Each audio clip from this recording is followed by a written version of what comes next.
This is SSPTV News, brought to you by Samsung Productions and the Hazleton Standard Speaker. Coming up, we have today's in-depth news interview and the Week 5 high school football schedule. Happy Friday, everyone, and thanks for spending part of it with us. I'm Ken Kara, and it's my pleasure to bring you today's local information. Let's see what's up down the valley. Our Lisa Sugart is here with an update from the Borough of Cunningham.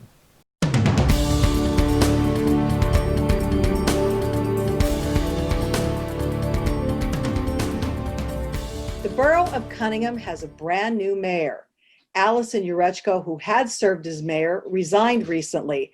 And after council took applications, Worcester Uhas has been chosen to be the next mayor of the Borough of Cunningham. I'm pleased to be joined by him right now. Congratulations on your new role as mayor of Cunningham. For anyone who's not familiar with you, first of all, tell us a little bit about yourself. I graduated from Hazleton Area School District in 2016. From Hazleton, I went to Bloomsburg University to study finance and accounting. While I was in Bloomsburg, I also went to the Lackawanna Police Academy, and I graduated from there in 2018. And I have since then moved home, and I'm living in Cunningham, PA now. Right after graduating from Lackawanna Police Academy, I was fortunate enough to get a job with State Senator John Udicek. And as soon as I started the role with Senator Udicek, I automatically was pulled by politics. I loved politics. I loved the people. I loved the networking. I loved helping the constituents of my area. The roles of the mayor of Cunningham are basically to oversee the police department from such things as like scheduling. If there is an emergency, that I have to be there to declare the emergency, and then that is brought to the board, and the board has to approve that. The borough had a terrible tragedy recently, the untimely death of our police chief. I'm also a resident of Cunningham, Tony Harris, God rest his soul. So now, who is overseeing the police department? Our police chief at this time is Bob Reinheiner. And he's been an officer with the Borough Police Department, so he's very familiar with the borough. Yes, Bob is very familiar with the area. He was actually originally a state trooper for 25 years. After retiring from the state police, he went into local law enforcement, where he is now, and now he's going on his 13th year. And you told me you'd like to raise money to help out the police. So could you expand on that? Tell me what you plan to do and what you plan to do with the money. So basically, with Crime Watch right now, Crime Watch has a lot of fundraising opportunities for the police department right now. Since you are a resident of Cunningham, you've probably seen that older Crown Vic driving around.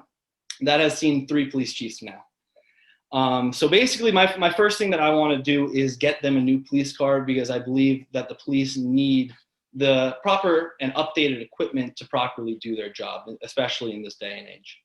I have a meeting set up with the Crime Watch right now that we're going to be working joint to multiple fundraisers we will be doing for the police department, and we'll also be taking donations. We'll use all our resources basically to acquire the funds that our police department desperately needs. And I know, as living here, there's been some projects that people are probably wondering what the status is. The bridge on Butler Avenue, I know, has been under construction for quite some time. So hopefully that's going to be completed very soon. That job is run by the state. Now, we had an end date of September 18th. I know it's past that date now, but we got that date pre-COVID. So once COVID happened, all these projects got slowed down or almost shut down. So right now, we're probably about 2 weeks away from that reopening the bridge. And I'll tell you what, I took a walk down there the other day, and it looks beautiful down there. So I'm very excited about that too. That's great. And then we also have a project that is being wrapped up too on Sugarloaf Avenue, making things a lot safer there. So they just put sidewalks in right by the brass buckle on Sugarloaf Ave.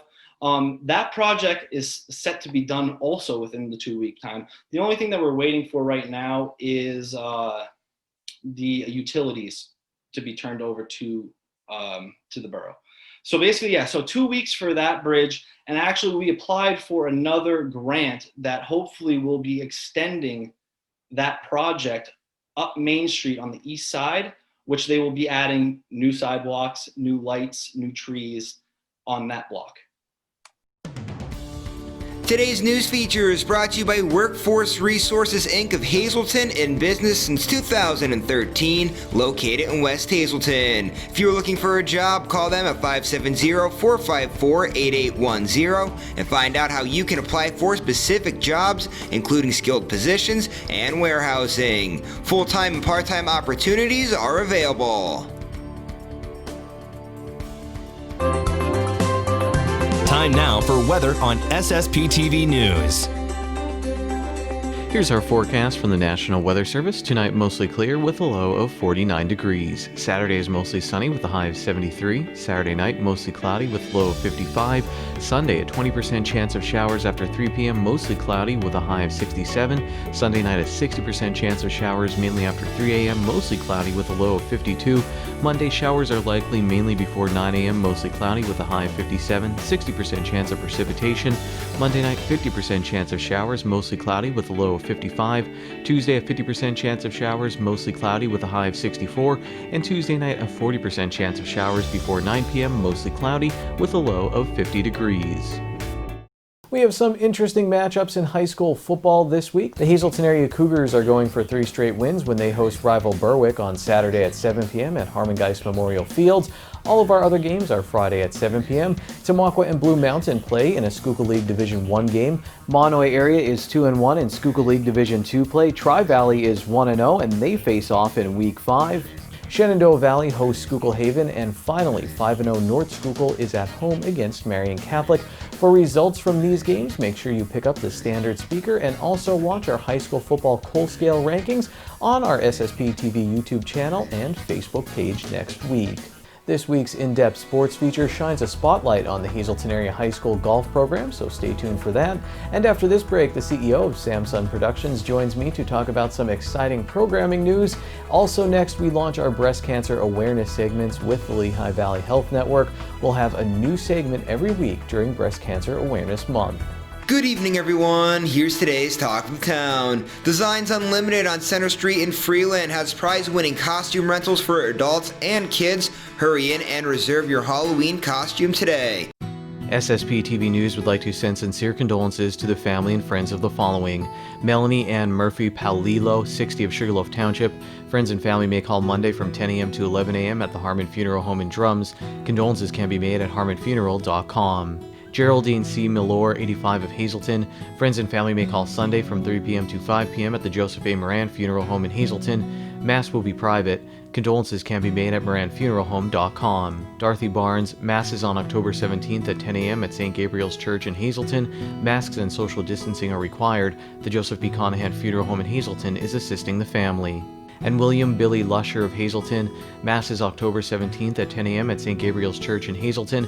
Masks and social distancing are required. The Joseph B. Conahan Funeral Home in Hazleton is handling arrangements. The social news is brought to you by Harmon Funeral Homes and Crematory. For information, call 570-788-0977 or go to harmonfuneral.com.